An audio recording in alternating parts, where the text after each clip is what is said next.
السلام عليكم ورحمة الله. عاملين ايه؟ يا رب تكونوا بخير. اهلا وسهلا بيكم في يومياتي انا وبناتي. يا ريت لو اول مرة تشوف قناتنا يا ريت تضغطي لايك وتفعلي الجرس عشان يوصلك كل جديد مننا ان شاء الله. النهارده هنعمل حالة سهل وسريع، حالة المشط بمقادير سهلة وعندك في البيت. اول حاجة هنبدأ بيها كده هحط معاكم الحليب، كوباية حليب اهو كده الحليب معاكم، واحط معلقة صغيرة من الزيت ومعلقة صغيرة من السمنة. ممكن تحطي زيت بس او سمنة بس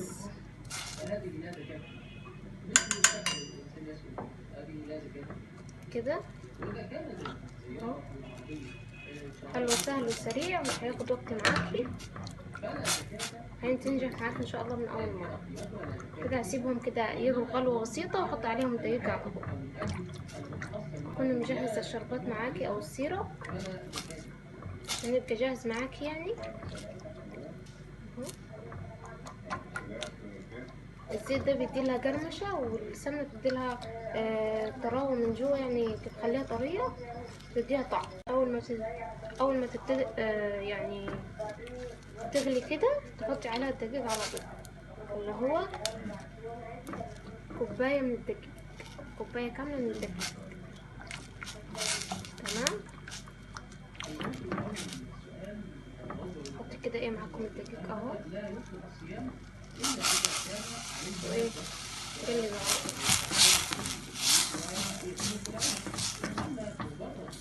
تجيبي طبعا معلقة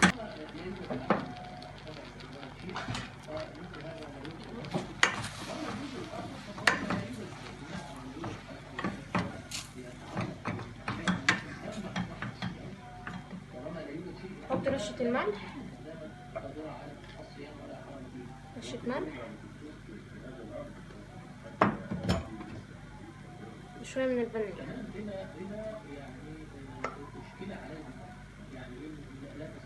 الفانيليا طبعا بتديها ريحة حلوة.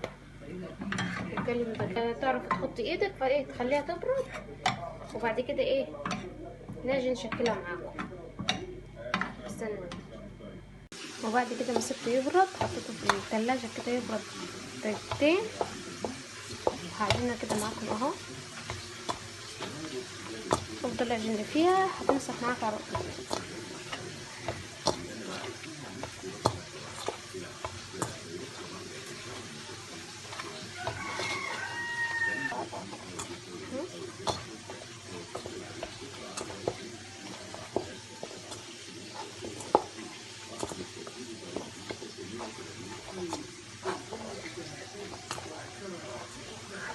بس كده هتجيب طبعا مش تكون نضيف عندك، تكوني غسلاه وخلاه يعني مخلياه كده للمطبخ ودي اهو زيت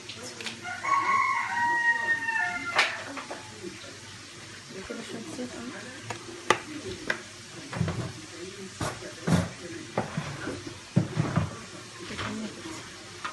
عشان العجينة لما نشكلها ما تلزقش في الصينية كده. ناخد كده حتة حتة من العجينة، وطبعا المشط يكون ايه في زيت برضه.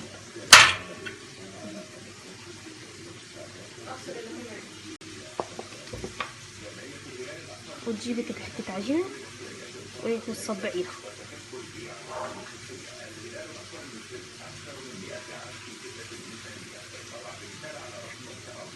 زي الكفتة، وتجيبي المشط من الناحية الواسعة، الواسعة احسن هتديكي شكل احلى، وايه وتفردي كده العجينة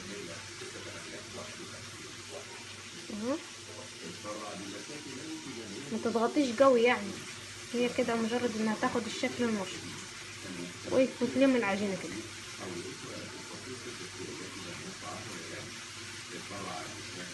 اهو. تضغطي برضه كده اهو، تضغطي. لو حاسه انك كده ازاي طلعيها مش مشكله. تضغطي كده وايه الشكل النهائي اهو، شايفين؟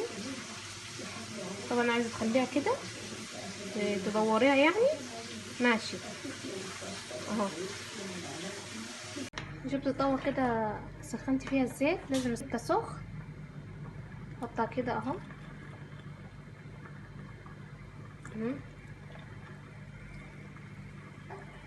يكون الزيت غزير اهو كده. ده كله بعد ما خلصت كمية. طبعا بيرمي يعني هو بكوباية واحدة بيرمي كتير يعني، ما شاء الله عليه اهو.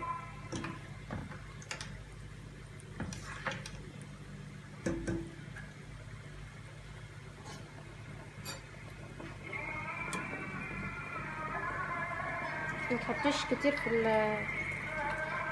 الطاسة بتاعتك عشان ايه الشكل ما يروحش منك يعني.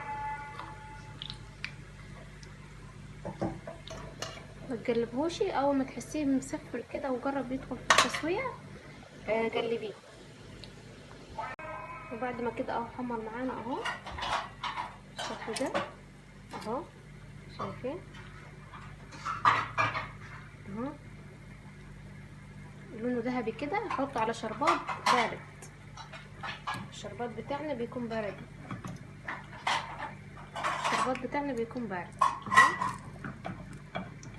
على طول. اول ما تطلعيه من النار حطي على الشربات البارد. تمام.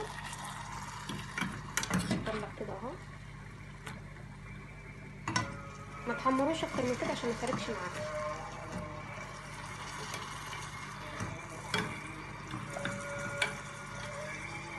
تمام. حط بقى ايه الكمية التانية. طبعا دورته اهو بالشكل ده.